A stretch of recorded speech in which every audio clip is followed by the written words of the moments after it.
రాహుల్ గాంధీ గారి పుట్టినరోజు.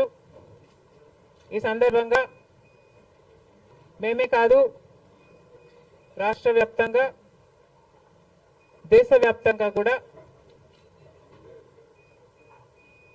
రాహుల్ గాంధీ గారి పుట్టినరోజు చాలా సంతోషంగా జరుపుకోవటం జరుగుతుంది. ఈరోజు గమనించాల్సిన విషయం ఏమిటి అంటే, రాహుల్ గాంధీ గారు ప్రతి కాంగ్రెస్ నాయకురాలి, ప్రతి కాంగ్రెస్ కార్యకర్త తలెత్తుకొని తిరిగేటట్టు రాహుల్ గాంధీ గారు ఈరోజు కాంగ్రెస్ పార్టీ కోసం తను చేసిన కృషి వల్ల ఇది సాధ్యం చేశారు. రాహుల్ గాంధీ గారు తన ఫైటింగ్ స్పిరిట్ తో ఎన్ని అవమానాలు వచ్చినా ధైర్యంగా ఎదుర్కొని ఈ సుదీర్ఘ ప్రయాణంలో తను ఎంతటి ఫైటరో నిరూపించుకున్నారు. ప్రజలతో తాను మమేకమైన విధానం అయితేనేమి, సమస్యల పట్ల తాను స్పందించిన విధానం అయితేనేమి, ఇవన్నీ కూడా దేశంలోని ప్రజలందరూ గమనించారు. కాబట్టి ఈరోజు కాంగ్రెస్ పార్టీకి దేశవ్యాప్తంగా ఇంత పెద్ద పీట వేయడం జరిగింది. రాహుల్ గాంధీ గారు చేసిన పాదయాత్ర ఐక్యతను పెంచడానికి, సోదర భావాన్ని పెంపొందించడానికి, న్యాయం కోసం తను చేసిన పాదయాత్ర, సుదీర్ఘమైన పాదయాత్ర ఎంతో మంది గుండెల్లో కాంగ్రెస్ పార్టీ పట్ల ఆదరణ, గౌరవాన్ని పెంచింది. రాహుల్ గాంధీ గారు తాను చేసిన కష్టం వల్ల ఈరోజు కాంగ్రెస్ పార్టీకి ఇంత లాభం చేకూర్చారు అని ప్రతి కాంగ్రెస్ కార్యకర్త తలెత్తుకొని గర్వంగా చెప్పుకోగలం. అందుకని మనస్ఫూర్తిగా ఈరోజు మరొకసారి రాహుల్ గాంధీ గారికి we are all wishing him the very best in his future, along with wishing him a very happy birthday.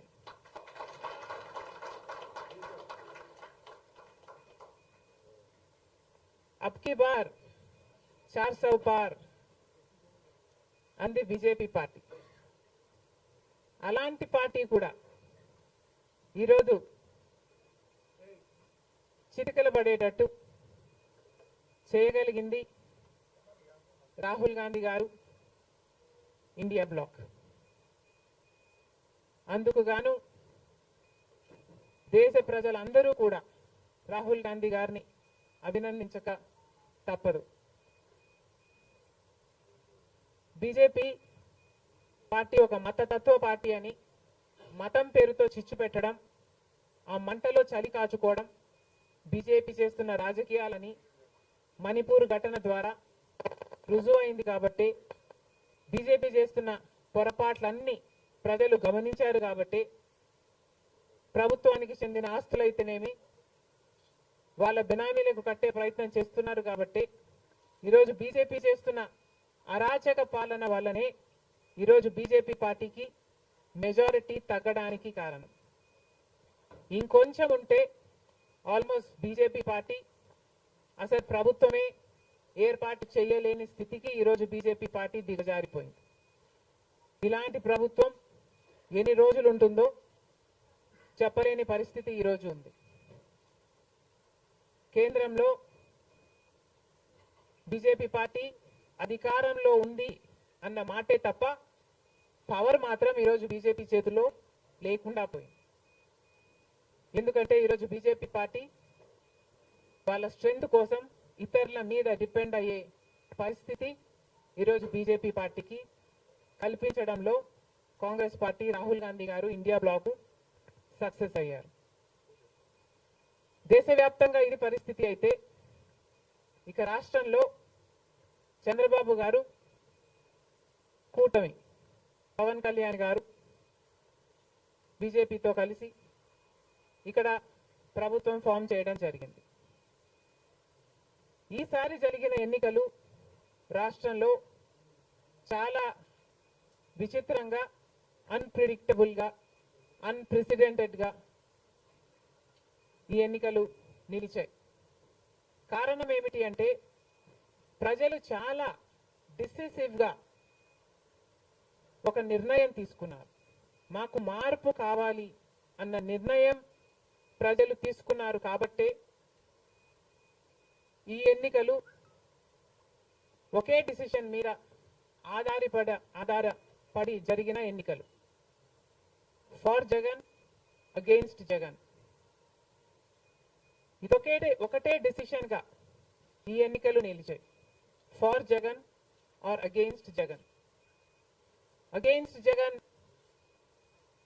అన్న మార్పు కావాలి అన్న ఈ గట్టి డిసిషన్ ప్రజలు తీసుకున్నారు కాబట్టి ఈరోజు వాళ్ళ ఓటు వేస్ట్ కాకూడదు అన్నట్టుగా చాలా డిసిసివ్ గా they voted with a vengeance for change.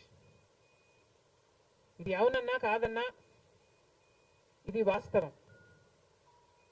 కేవలం అంత గట్టి నిర్ణయం ప్రజలు తీసుకుని మార్పు కావాలి అన్న అంత గట్టి డిసిజన్ తీసుకున్నారు కాబట్టి ఇన్ ద ప్రాసెస్ ఈరోజు కాంగ్రెస్ పార్టీ కూడా అనుకున్న మేరకు పర్ఫామ్ చేయలేకపోయింది.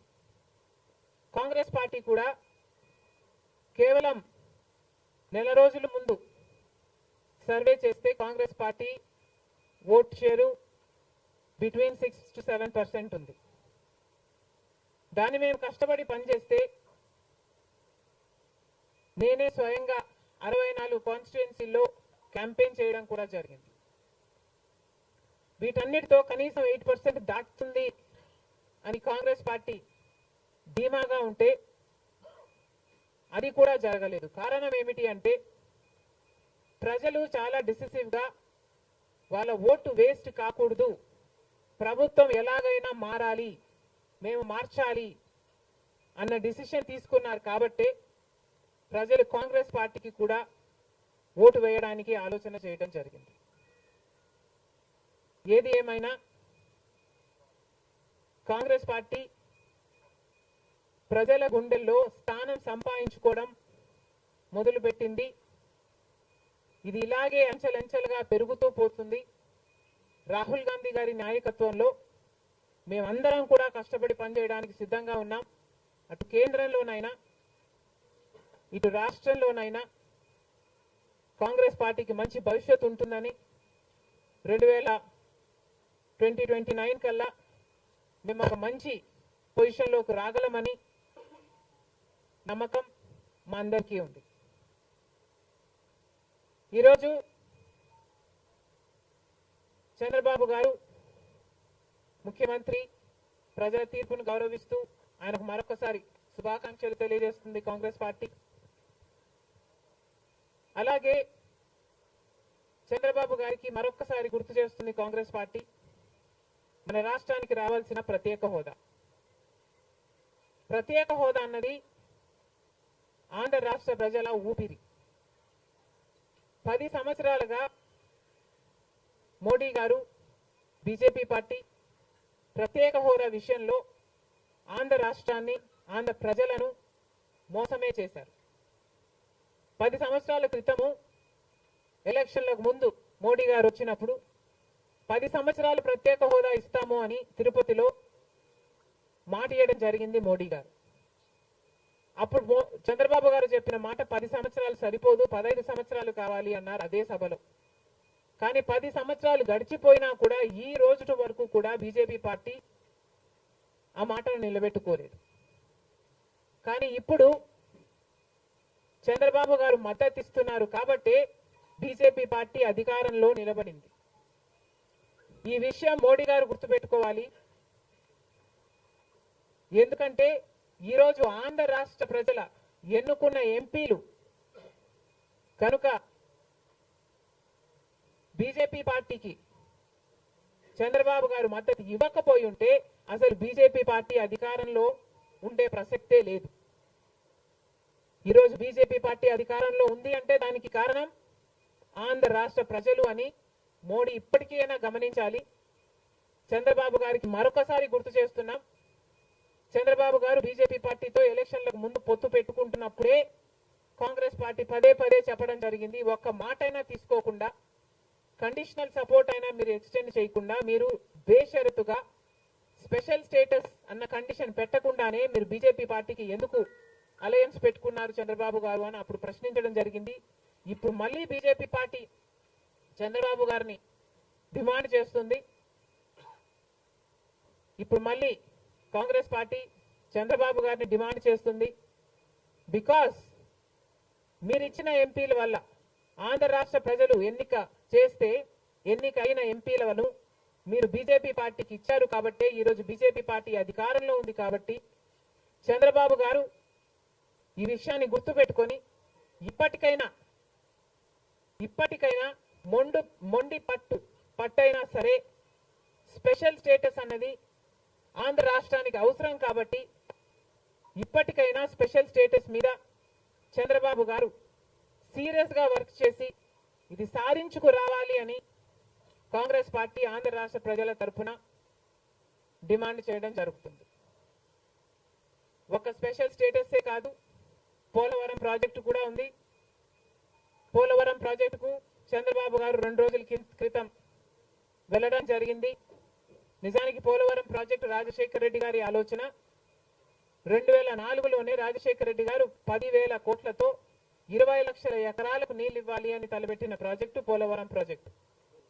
రాజశేఖర రెడ్డి గారి హయాంలోనే కుడి ఎడమ కాలువలు పూర్తి చేయడం జరిగింది. ఆ కాంగ్రెస్ హయాంలోనే 4,500 కోట్లు అంటే దాదాపుగా 40% పనులు పూర్తి చేయడం కూడా జరిగింది. కానీ తర్వాత అధికారంలోకి వచ్చిన చంద్రబాబు గారు పోలవరం ప్రాజెక్టు కాస్టును అమాంతంగా 29,000 కోట్లకు పెంచారు. కానీ పనులు మాత్రం పూర్తయినట్టు ఎక్కడా కనిపించలేదు. 2018 కల్లా నేను పూర్తి చేస్తాను అని రాసి పెట్టుకోండి అని చంద్రబాబు గారు ఆ రోజు అసెంబ్లీ సాక్షిగా ఛాలెంజ్ కూడా చేశారు. కానీ పోలవరం ప్రాజెక్టు చంద్రబాబు గారి వాళ్ళ సాధ్యం కాలేదు, పూర్తి చేయలేదు.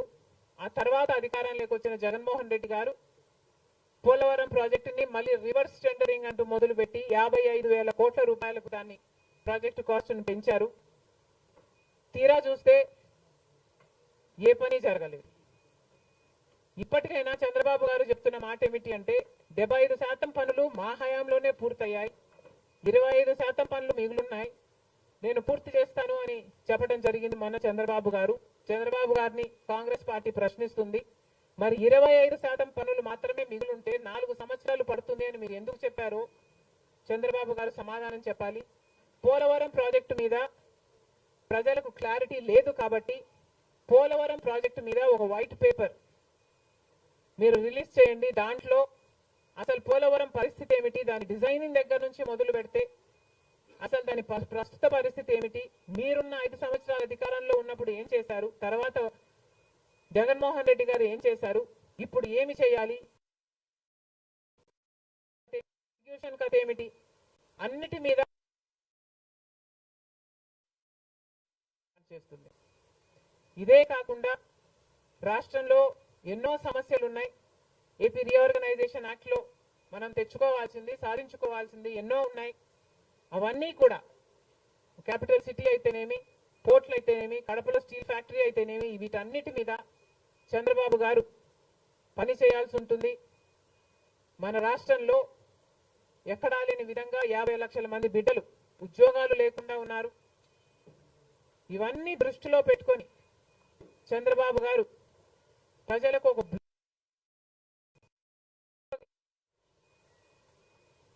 బాగుంటుందని కాంగ్రెస్ పార్టీ భావిస్తుంది.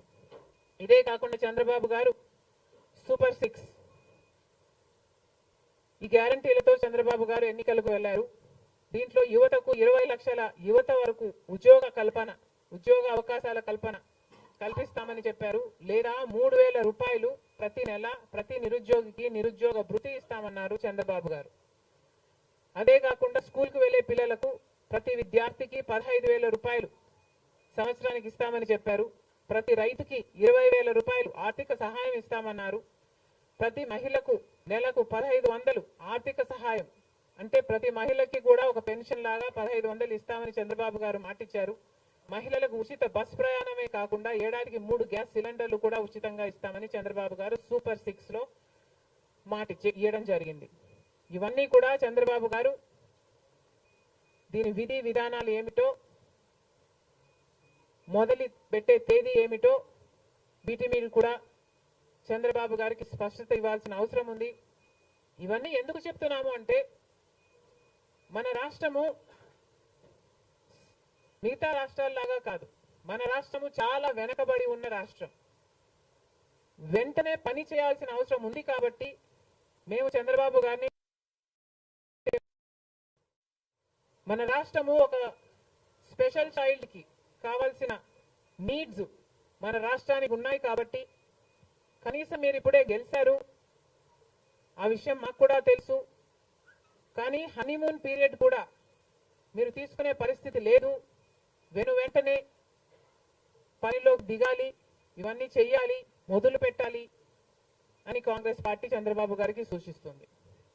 అంతేకాదు కాంగ్రెస్ పార్టీ తరఫున మేమందరం కూడా ప్రజల పక్షాన నిలబడుతూనే ఉంటాం. ప్రత్యేక హోదా గురించి అయితేనేమి, ఆంధ్ర రాష్ట్ర బిడ్డల భవిష్యత్తు గురించి అయితేనేమి కొట్లాడు వైఫల్యాలను ఎత్తి చూపుతూనే ఉంటాం. ఒక కన్స్ట్రక్టివ్ అపోజిషన్ గా కాంగ్రెస్ పార్టీ నిలుస్తుందని ఆంధ్ర రాష్ట్ర ప్రజలకు మరొకసారి ఏపీపీసీసీ మాటిస్తుంది. Thank you.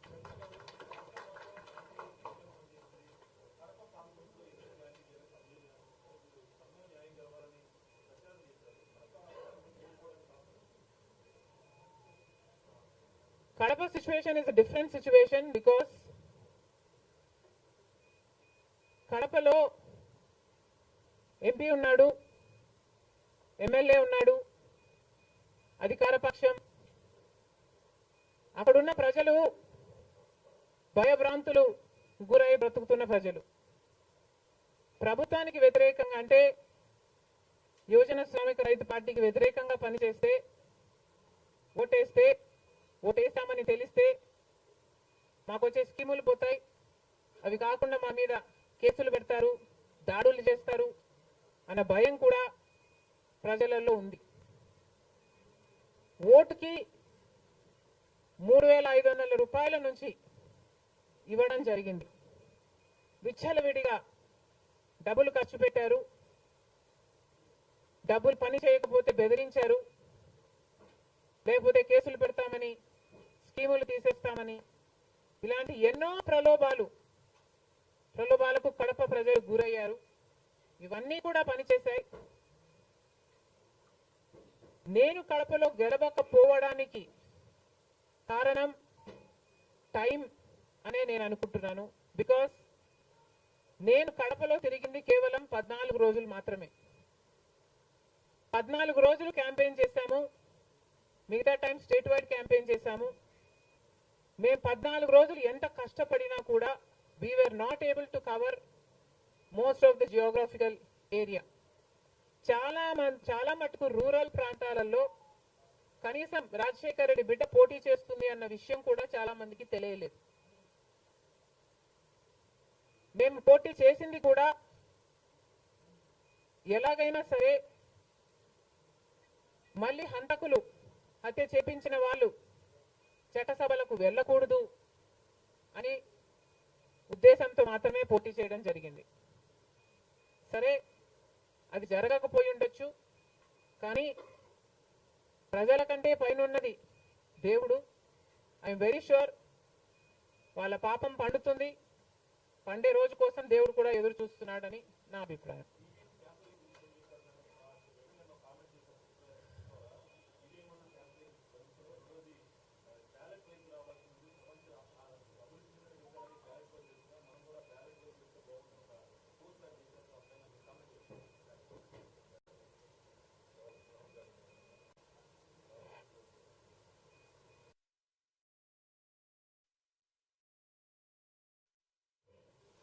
ఐ ఫీల్ మేధావులు కూర్చొని సుప్రీంకోర్టుతో సహా అందరూ కూర్చొని, ఇది అంత దేశానికి సంబంధించిన విషయం కాబట్టి అందరూ కూర్చొని ఓ నిర్ణయానికి వస్తే దేశ ప్రజలు హర్షిస్తారన్నది నా అభిప్రాయం.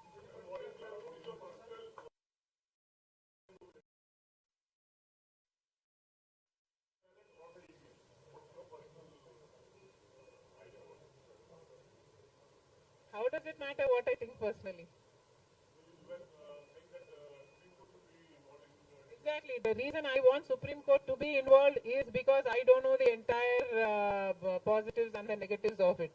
So there should be intellectuals, there should be the best of the judicial sitting and discussing over it and see the pros and the cons of it and then come to a decision is what I think. Because as of now, I do not have the entire information of the whole topic.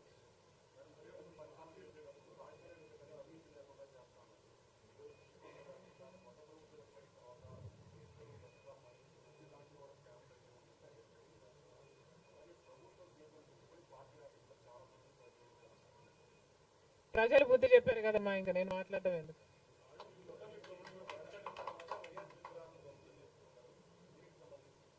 ఇది చాలా దారుణం, ఇది చాలా దారుణం. కేవలం ఒక party ఓడిపోయింది కాబట్టి రాజశేఖర రెడ్డి గారి విగ్రహాలను ధ్వంసం చేయడం అన్నది చాలా దారుణం. రాజశేఖర రెడ్డి గారు ఒక మహానాయకుడు, ఆంధ్ర రాష్ట్ర ప్రజలకు నమ్మకంగా సేవ చేసిన నాయకుడు.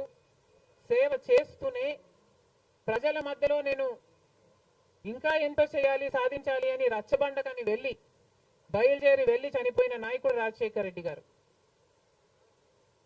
రాజశేఖర రెడ్డి గారు లాంటి మహానాయకుడు చనిపోతే దాదాపు 7,000 మంది ప్రజలు ఆ బాధ తట్టుకోలేక, నిజాన్ని జీర్ణించుకోలేక ఆయన వెనకాలే చనిపోయారు. అంత గొప్ప నాయకుడు రాజశేఖర రెడ్డి గారు. ఒకసారి ఏం చేస్తున్నాము అని ఇలాంటి వాళ్ళు ఆలోచన చేసుకోవాలి. చనిపోయిన వాళ్లకు కూడా రాజకీయాలు ఆపాదించడం ధర్మం కాదు. చనిపోయిన వాళ్లకు కూడా గెలుపు ఓటములు ఆపాదించడం న్యాయం కాదు. మరొక్కసారి చెప్తున్నాం, రాజశేఖర రెడ్డి గారు మీకు చేసింది ఏమీ లేదు. దయచేసి రాజశేఖర రెడ్డి గారి విగ్రహాలను ధ్వంసం చేయడం ఆపండి. మీరు చేశారని వాళ్ళు చేశారని మీరు, ఇలా ఒకరి మీద ఒకరు చేసుకుంటూ పోతే దీనికి అంతే ఉండదు. మళ్ళీ చెప్తున్నాం, మీకు ఇంకొకరికి తేడా ఉండాలి అంటే కొంచెం పేషెన్స్ పాటించాల్సిన అవసరం ఉంది.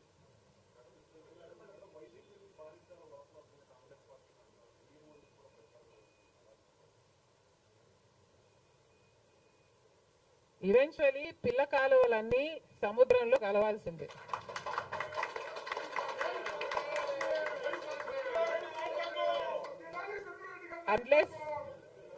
అన్లెస్ అవి ఎండిపోతే తప్ప. Yes, definitely.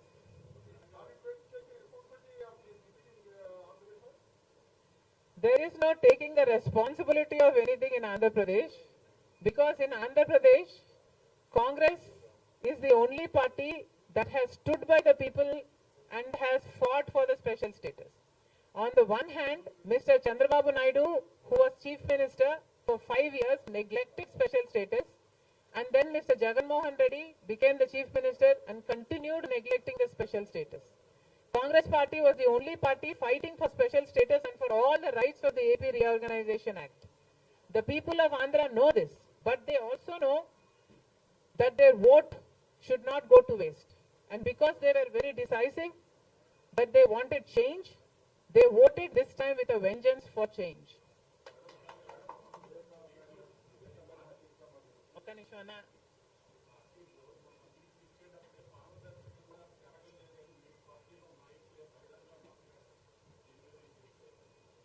కాంగ్రెస్ పార్టీ ఒక జాతీయ పార్టీ. కాంగ్రెస్ పార్టీలో ఏ నిర్ణయం తీసుకున్నా కాంగ్రెస్ పార్టీలో ఒక ఇండివిజువల్ తీసుకునే పరిస్థితి ఉండదు. కాంగ్రెస్ పార్టీలో ఏ నిర్ణయం తీసుకున్నా దానికి ఒక కమిటీ ఉంటుంది, ఒక పద్ధతి ఉంటుంది. ఆ నిర్ణయం ప్రకారమే సీట్లు ఇవ్వడం కూడా జరిగింది.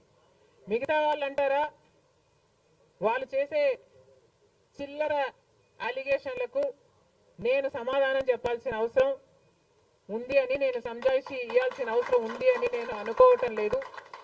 Indiscipline will not be tolerated by the Congress party, and severe action will also be taken against those who resort to indiscipline.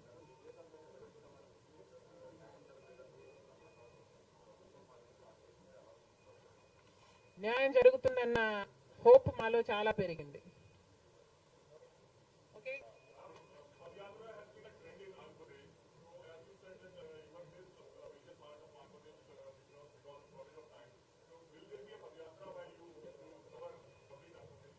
Never say never, nothing is impossible.